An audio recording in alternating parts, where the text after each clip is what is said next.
Boa noite, amigos. Boa noite, amigas. Sejam todos muito bem-vindos ao nosso canal Estudo e Oração. Tivemos umas férias aí, né? Porque sábado, domingo, segunda e terça não tivemos o Estudo e Oração, mas hoje estamos aqui novamente, recomeçando essa trilha, né? E que decidimos caminhar juntos, orando, aprendendo, estudando juntos. E isso é muito importante. Eu sempre falo isso, né? Que uma coisa que me emociona é lembrar das palavras de Jesus. Ele que disse que onde houvesse duas ou mais pessoas reunidas em seu nome, ali ele estaria. Que nós possamos sentir a presença do Mestre, senti-lo aqui juntinho de nós que estamos aqui unidos no nome dele, né? E que Jesus possa nos fortalecer, nos abençoar, nos amparar.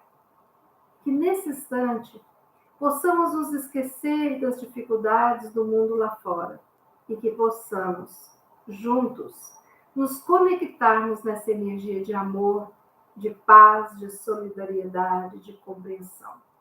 Essa energia que estamos todos tão precisados para aprendermos a lidar com os nossos desafios, com as nossas dificuldades, as nossas limitações. Aprendizados de luz, porque esses aprendizados de luz não são os mais fáceis, são difíceis, porque tirar as trevas que habitam dentro de nós e transmutá-las em luz não é uma tarefa fácil, mas feita a 4, 6, 8, 10, 20, 100 mãos é mais fácil. E hoje estamos aqui, dezenas de nós reunidos, buscando compreender melhor os ensinamentos de Jesus, buscando unir os nossos corações em prol daqueles que estão sofrendo e, ao mesmo tempo, acreditando, confiando no Pai, no nosso farol, Jesus, nos nossos mentores que estão aqui conosco. Que os nossos lares sejam abençoados enquanto estivermos aqui neste momento. Que os nossos amigos e familiares, encarnados ou desencarnados, recebam essas vibrações de luz. E que nós possamos nos encher dessas vibrações para estarmos fortalecidos e sabermos lidar com todos os momentos da nossa vida, porque isso é muito importante, né? Então, é com muita alegria que eu digo, sejam muito bem-vindos. Vocês que já estão aqui, que não se manifestam no canal online, e vocês que deixam suas mensagens no chat. Vamos dar uma olhadinha aqui, quem já está online, ao vivo. Boa noite para Andréia, Tita, Norma, Fátima Nunes, Dona Solange, Eda, Jacira Duval, Dona Magda, Didi, Dona Mariângela, Valéria Junqueira, Marisa Fleury, André Drummond, seu Catucho Teixeira, Dona Irene, Maurício Duval, Estelinha, seu Antônio Freitas, Paulo Parachim, Rosana Teixeira, Patrícia Ustra, Gessilda, Osanira, Vera e Ricardo Grilo. Uma boa noite para todos, vibrações de paz e de luz para nós. Quem me conhece há algum tempo sabe que eu amo esse livro. Esse livro se chama Palavras de Luz de Vida Eterna. Eu gosto desse livro, do título dele, da mensagem dele, né? É um livro escrito por Emmanuel e a psicografia de Chico Xavier. Aqui nós temos a lição 56, que nós vamos ler agora. Jesus e dificuldade. A passagem evangélica deste capítulo encontra-se no Evangelho de João, capítulo 14, versículo 27. Não se vos turbe o coração, Jesus. Então, é acerca dessa mensagem de Jesus que Emmanuel vai nos esclarecer e orientar. Jesus nunca prometeu aos discípulos qualquer isenção de dificuldades, mas com frequência reclamava-lhes o coração para a confiança. No cenáculo, descerrando afetuoso coração para os aprendizes, dentre muitas palavras de esperança e de amor, Jesus asseverou com firmeza: não se turbe o vosso coração, nem se atemorize. Pacificava o ânimo dos companheiros timoratos entre as quatro paredes, sabendo que em derredor se agigantava a trama nas sombras. Lá fora, Judas era atraído aos conchavos da deserção. Sacerdotes confabulavam com escribas e fariseus sobre o melhor processo de enganarem o povo para que o povo pedisse a morte dele. Agentes do Sinédrio penetravam pequenos agrupamentos da rua, assolando, incitando contra ele as forças da opinião. Perseguidores desencarnados excitavam os cérebros dos guardas que o deteriam no cárcere. E quantos lhe seguiam a atividade, regurgitando ódio gratuito, pediam-lhe o suplício. Jesus, perspicaz, não desconhecia a conspiração das trevas. Entretanto, lúcido e calmo, findo o entendimento com os irmãos do apostolado, dirige-se à oração no jardim. Para além da oração, confiar-se aos testemunhos supremos. Não procures, assim, fugir à luta que te afere o valor. Aceita os desafios da senda, como quem se reconhece chamado a batalhar pela vitória do bem, com a obrigação permanente de extinguir o mal em nós mesmos. E não apeles para o Senhor como advogado da fuga calculada do dever.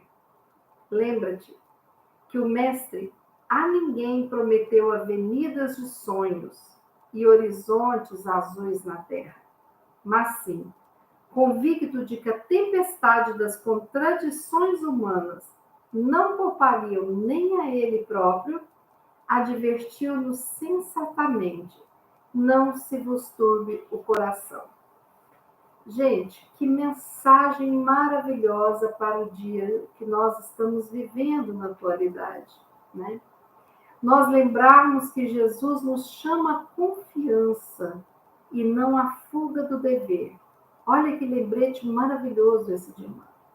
Quantas vezes nós estamos nos pedindo e pedindo a Deus, nosso Pai, a Jesus, aos nossos mentores, que sejam nossos aliados para fugirmos dos deveres, fugirmos das provas, das expiações que combinamos para que o nosso espírito fosse burilado e que a gente fosse encontrando a felicidade verdadeira, né? Então, quando nós vemos essa lição, não se vos turbe o coração. O que é turbe o coração, né? O sinônimo é não agitar, não perturbar, não desassossegar, não preocupar. Quando eu falo isso para vocês, agitar, perturbar, desorganizar, desassossegar, preocupar, a gente lembra de quê? A gente lembra da agonia que é estar vivenciando um momento de ansiedade. Estar vivenciando um momento em que a gente não confia nem em nós, nem em quem nos cerca e nem no Pai, né? Bom, aqui ele fala isso com os discípulos que estavam reunidos. Era chegado o momento, aquela última noite que ele estava aguardando todo o desenrolar do seu martírio. Então Jesus, ele pede, pacificando o ânimo daqueles apóstolos que estavam com ele, né? Por que Jesus fala, não se vos turbe o coração? Ele sabia o que os companheiros dele iriam visualizar, vivenciar, participar. Porque todos a seu modo, participaram do martírio do Calvário de Jesus. Alguns se escondendo e sabendo notícias, outros fugindo e sabendo notícias, né? As mulheres valorosas acompanhando e ficando com ele até o final, até o último suspiro, né? Inclusive sua mãe. Mas as pessoas iam assistir à traição de Judas. As pessoas iam assistir aquele povo que dias antes esperavam ele em festa, balançando os ramos, né? Uma semana antes, que nós até comemoramos como Domingo de Ramos, né? Durante muitos séculos, né? Então, dias depois, aconteceria a paixão de Cristo. Jesus, quando ele falava isso para os seus apóstolos, ele sabia que lá fora as trevas se agitavam. E Emmanuel explica: Judas era traído aos conchavos da deserção. O que são conchavos? As conspirações, né? E o que é a deserção? É você abandonar o grupo que você tem afinidade. Então, Judas participava do grupo dos apóstolos. Ele tinha uma afinidade, uma confiança, as pessoas confiavam nele. Ele desertou. E ele entrou nos conchavos. E Judas suicidou. Por quê? Porque ele percebeu que aquelas pessoas que ele confiava fizeram ele de bobo. O usaram para chegar até Jesus. Porque ele acreditava que, mostrando quem era o líder, aquelas pessoas fossem colocar Jesus mais para frente. Ele achava Jesus muito mole, muito calmo. Ele queria que Jesus realmente demonstrasse, e ele queria ter uma força bélica para obrigar as pessoas a aceitar as leis de Jesus. Tadinho de Judas, né? Não confiava no mestre, não confiava em Deus. Confiava nele e confiou nas pessoas erradas que pensavam como ele. Então, tadinho, Judas sofre muito. Por quê? Porque ele percebe que foi enganado, ele se arrepende muito. Tanto que ele não consegue mais viver, comete o suicídio. Quem vai buscá-lo lá nas trevas, né, das regiões, foi o próprio Cristo, que foi ajudá-lo, a tirá-lo daquela situação. Porque Cristo perdoava e nem se ofendia, porque ele sabia de tudo o que estava para acontecer. Então, enquanto Jesus estava animando as pessoas, lá fora Judas traía. E traía os seus amigos, né? Porque através da fala dele, os amigos também estavam em risco de serem capturados e tiveram que sair às escondidas, né? Os sacerdotes confabulavam com escribas e fariseus sobre o melhor processo de enganarem o povo, para que o povo pedisse a morte dele. Aqui era horrível, né? Porque quem eram os escribas?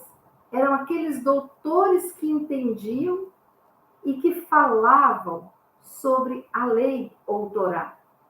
E quem eram os fariseus?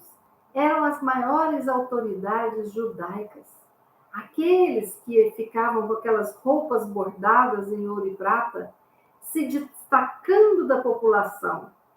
Mas Jesus os tinha como hipócritas, porque externamente eles estavam plenos de pureza, de perfeição, de virtudes, mas eles não praticavam o que eles pregavam. Então, os escribas, os fariseus, os sacerdotes, confabulavam para levarem o povo a acreditar que ele precisava de morrer. Por quê? Porque eles se sentiam ameaçados por essa doutrina, pelas lições, pelas leis que Jesus explicava, colocando a todos como igualdade, falando da importância da prática, né, do amor ao próximo. Então, eles se sentiam muito incomodados e confabulavam contra Jesus. E aqui mais à frente, Emmanuel fala: agentes do Sinédrio penetravam pequenos agrupamentos de rua, incitando contra eles as forças de opinião. Então, vocês imaginem bem os conchavos que tinha ali por detrás. E o que era o Sinédrio? O Sinédrio, em Jerusalém, né, era... a Palestina estava sob o comando, né, do Império Romano. Então, havia uma assembleia de anciãos judeus que participavam da classe dominante ali, né, da Judéia. E eles decidiam sobre questões de educação, de leis, funções políticas, religiosas. Então, eles tinham poder, né? É como se fosse a Suprema Corte, né, judia em Jerusalém, certo?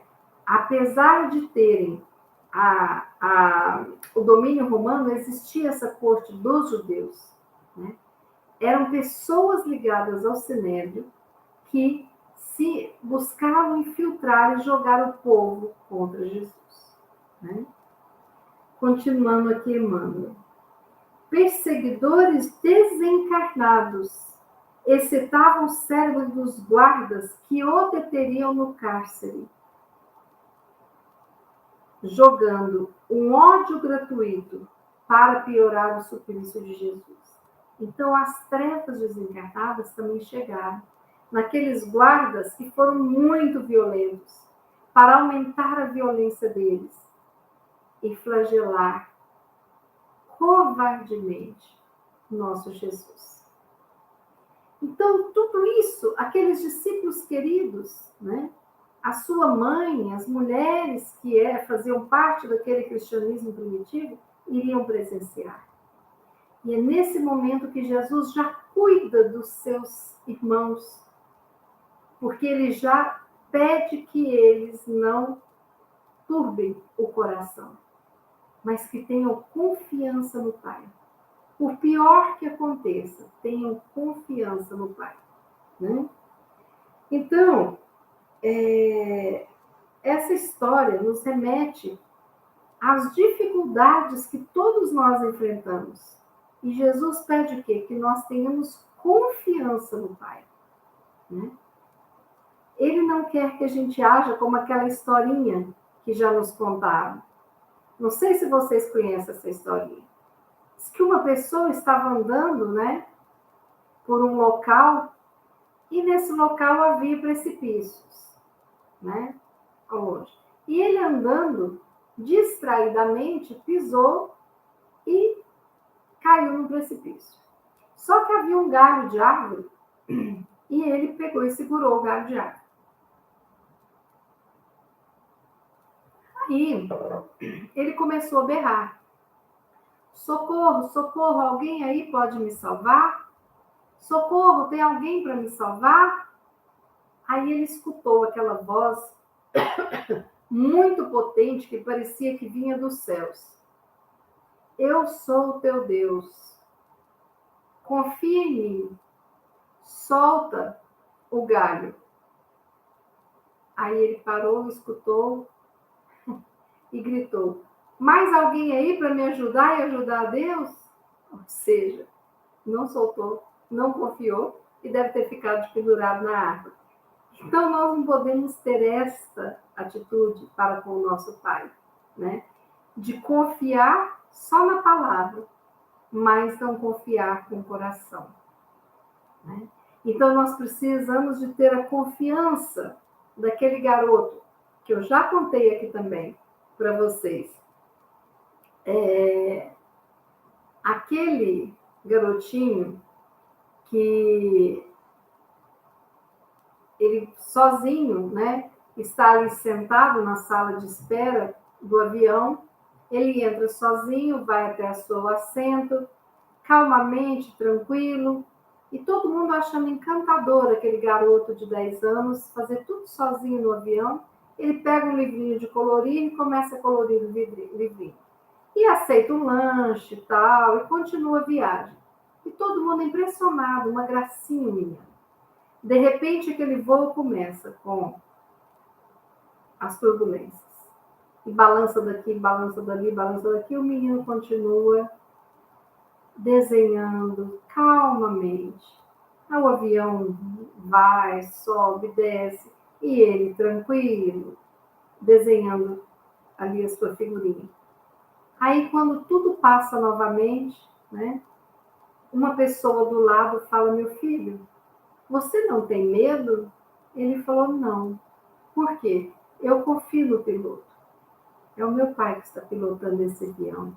E ele não vai deixar que nada de mal aconteça nem a mim, nem a nenhum de vocês. Essa história, sim, que demonstra confiança no Pai. É isso que Jesus pede. Que a gente confie, mas que a gente confie plenamente. E não aquela confiança do faz de conta, né? Não aquela confiança que eu confio, mas eu tenho que estar no controle. É a confiança da entrega verdadeira.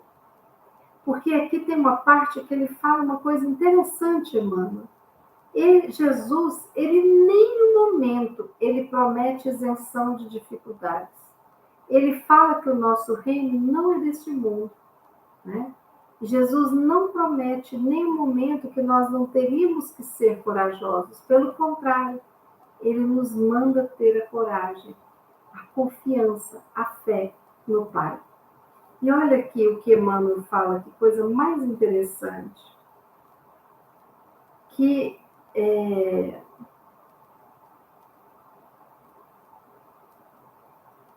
não apeles para o Senhor como advogado da fuga calculada ao dever. Quando nós pedimos para tirar do nosso caminho aquilo que a gente acha que vai ser dor, sofrimento ou dificuldade, nós não teremos Jesus como advogado a favor de tirar o dever que temos que fazer. Ele minimiza sempre e cuida da gente. Então, por exemplo, ele fez o quê? Conversou com os apóstolos, minimizou a dor de cada um, deu voto de confiança, ressuscitou, ele materializou lá diante dos apóstolos, ficou aqui dias depois da morte do corpo físico, até que depois ele subiu de verdade, né? O que ele fez? Ele não tirou a nossa dor da saudade dele, da tristeza do que aconteceu com ele, nada disso. Mas ele estava do lado nos fortalecendo. É disso que nós temos que nos lembrar. É essa força de termos a presença do Pai nos momentos de dificuldade. Nós não conseguimos, se está na nossa trajetória, passarmos por uma doença, né? Se combinamos isso antes, previamente, essa doença vai chegar em algum momento. E nós podemos pedir, sim, o apoio espiritual, a presença de Jesus, o apoio do Pai, e seguirmos firmes no tratamento. Mas pedirmos para tirar do nosso caminho algo que está traçado, possivelmente não vamos ser atendidos. Não da forma como a gente quer. E aí tem as pessoas mais imaturas que sempre que são contrariadas, frustradas dentro daquilo que elas acreditam ser o melhor para elas, elas ficam de mal de Deus, né? Então, se confia num casamento, aquele casamento existe um problema e tem uma separação que ela não aceita, ela decide se afastar de Deus. Se tem um trabalho, ela é injustiçada e tudo mais, ela decide se afastar de Deus. Se morre precocemente um filho, um ente querido, ela decide se afastar de Deus. Então, nós não podemos ser essas pessoas infantis que só estamos ao lado do Pai quando nos convier. Não. E aí, Emmanuel relata uma outra coisa aqui, que Jesus, lúcido e calmo, terminando aquela conversa com os irmãos, os discípulos, né, os apóstolos que ali estavam, dirige-se à oração no jardim, para, depois da oração, confiar-se aos testemunhos supremos. Então, Jesus nos dá o exemplo que para ele ter forças, a força necessária, ele se refugia na oração. Olha que bonito isso, né? Muito bonito. Então, qual é o exemplo que ele está dando? De quando tudo estiver difícil, que nós possamos orar e buscar na oração um pouco dessa confiança que está faltando no nosso interior. Não é preciso a gente ficar se culpando, muitas vezes é difícil ter confiança, né? Eu acho que a maioria de nós, nesse estágio que estamos evolutivo, a maioria de nós não teria coragem de soltar aquele galho de árvore, plenamente confiar que Deus vai nos acolher, né? É difícil para nós isso. Mas o que é que nós podemos fazer? Nós podemos mudar os padrões de pensamento. E sempre que o medo assolar o nosso coração, nós trabalharmos este medo em nós. Porque sim, uma parte do medo é a falta de confiança. Não é todo medo que é falta de confiança em Deus, mas existe uma porcentagem grande de medo que falta confiança não apenas em Deus, mas em nós. Então, quando nós temos uma autoestima que está avariada, nós temos uma tendência a termos medo, porque nós não acreditamos no nosso potencial de mudança, né? Quando nós estamos numa crise interna, nós muitas vezes pedimos ao outro para nos ajudar a orar, porque nem sequer orar sozinhos estamos conseguindo. Outras vezes nós estamos num processo em que o nosso sistema nervoso, né, os nossos cérebros, através de complicações relacionadas aos neurotransmissores, né, que muitas vezes não são produzidos adequadamente, dificultando as sinapses cerebrais, nós entramos em estados depressivos, de ansiedade, e quando o nosso sistema nervoso, o nosso cérebro não está funcionando adequadamente, existe uma problemática química, e neste quadro é mais comum a gente poder entrar numa vibe de pensamentos negativos. E aí nós precisamos de tratar dessa química para nos ajudar. Não é todo pensamento negativo que é falta de confiança em Deus, não é isso. Estou falando exatamente isso para vocês, que existe uma questão biológica que nos leva ao medo, né? Existe até um estudo que quando nós estamos com doses de glicose alterada, nós temos uma propensão a ficarmos em pânico, né? Tem estudos mostrando isso. Então, nós somos corpo, mente e espírito. Nós somos partes separadas, somos um ser integral. Então, precisamos de cuidar do nosso corpo, da nossa mente e do nosso espírito.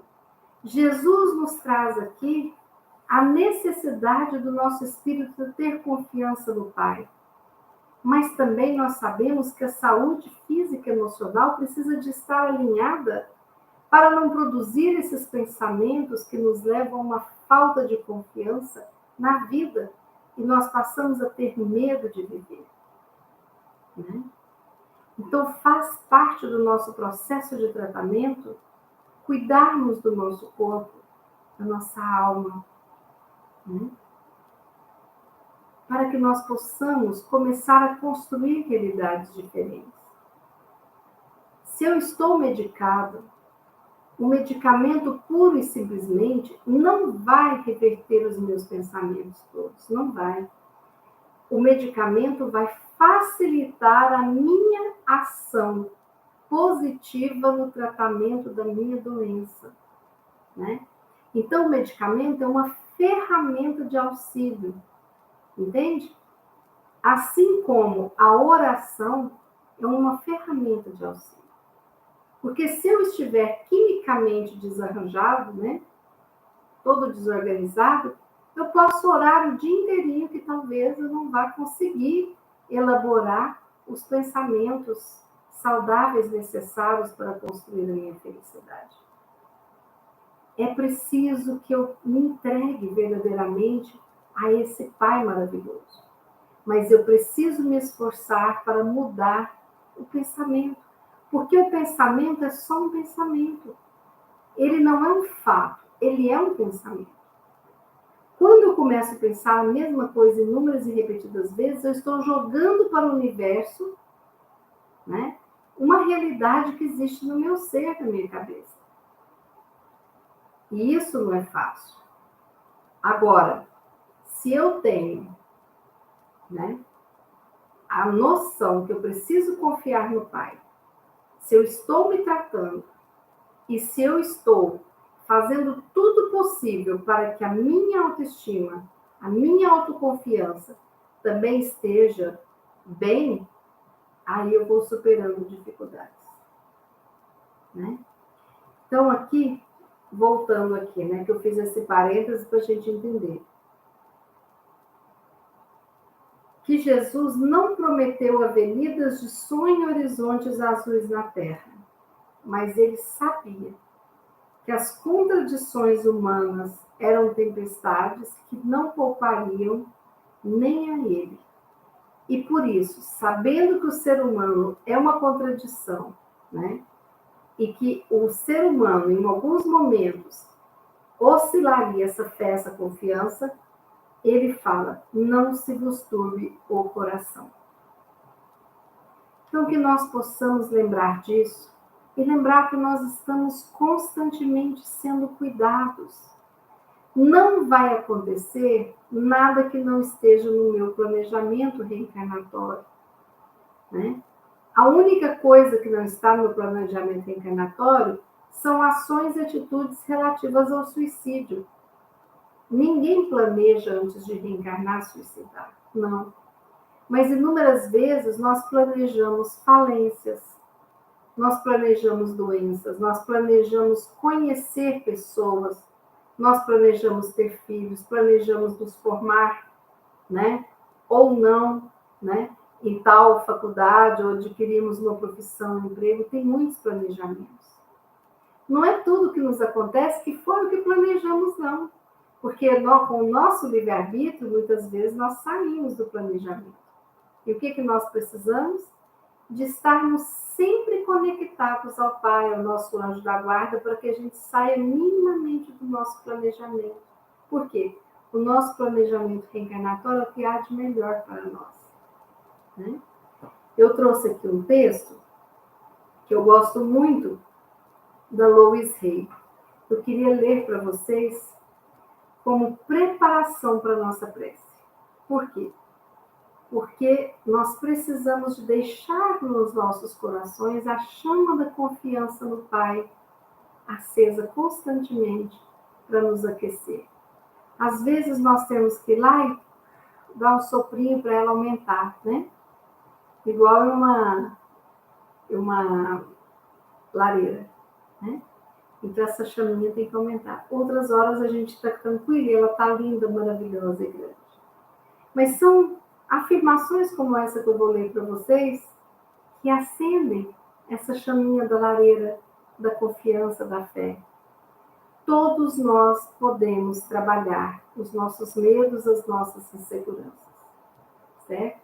Depois nós vamos fazer um estudo de oração para falar sobre esses medos e essas ansiedades que assolam o nosso coração em um outro momento, tá certo?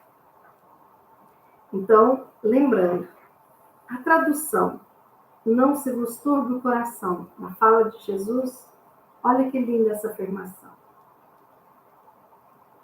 Respire profundamente, se quiser feche os olhos, se quiser repita comigo, tá certo? Mas deixe essa sabedoria ser introduzida no coração de cada um de vocês para a gente fazer a nossa prece. Na infinidade da vida onde estou, tudo é perfeito, pleno, completo. Acredito num poder muito maior do que eu, que flui através de mim, em cada momento de cada dia. Eu abro-me à sabedoria interior, sabendo que existe apenas uma inteligência neste universo. E desta inteligência maior vêm todas as respostas, todas as soluções, todas as curas, todas as novas criações. Eu confio nesse poder e nessa inteligência, sabendo que seja o que for que eu precise saber, é revelado a mim. E que seja o que for que eu precise, venha a mim, na hora, no espaço e na sequência certa. Tudo está bem no meu mundo.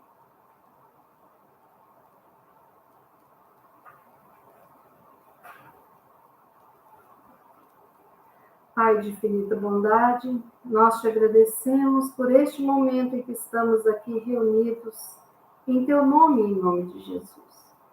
Obrigada por esta lição maravilhosa da noite de hoje. Obrigada pela noite de hoje, pelo céu, pelas estrelas, pelas nuvens, pela lua, pelo sol, por essa natureza maravilhosa. Obrigada por mais uma oportunidade de vida, nesta vida que vivemos. Obrigada por todos que reencontramos e por aqueles que conhecemos nesta jornada. Obrigada por termos este tempo junto aos nossos, até o tempo em que voltaremos à vida maior. Obrigada, Pai. Pai querido, rogamos que o Senhor envie uma luz que possa envolver a todos nós que estamos aqui conectados, recebendo essa luz em cada sistema do nosso corpo físico e espiritual. Que todos os nossos órgãos, tecidos, células possam receber essa luz, promovendo a cura, promovendo a paz nos nossos corações. Pai querido, nós te rogamos por todos os nossos irmãos que sofrem.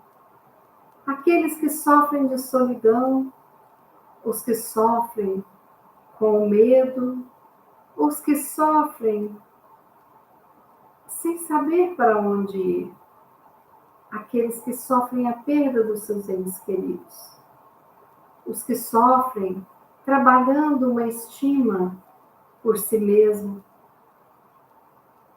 Abençoa a todos, Pai querido, principalmente os nossos irmãos que se encontram em leitos de dores nas casas dos hospitais, os nossos irmãos trabalhadores da saúde, os nossos irmãos que trabalham nos comércios, os nossos irmãos que trabalham cuidando das nossas cidades, do nosso alimento, da nossa água.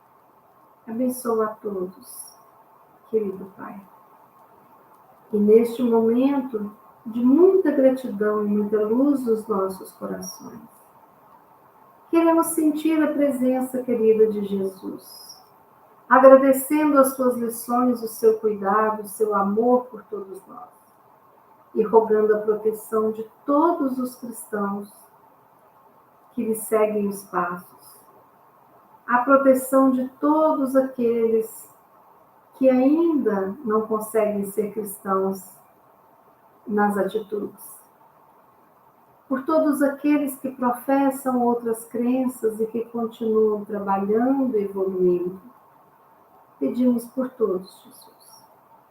Em especial hoje queremos te pedir por todos aqueles que voltaram à pátria espiritual. Queremos te pedir pelo nosso Brasil. Queremos te pedir pelo mundo como um todo.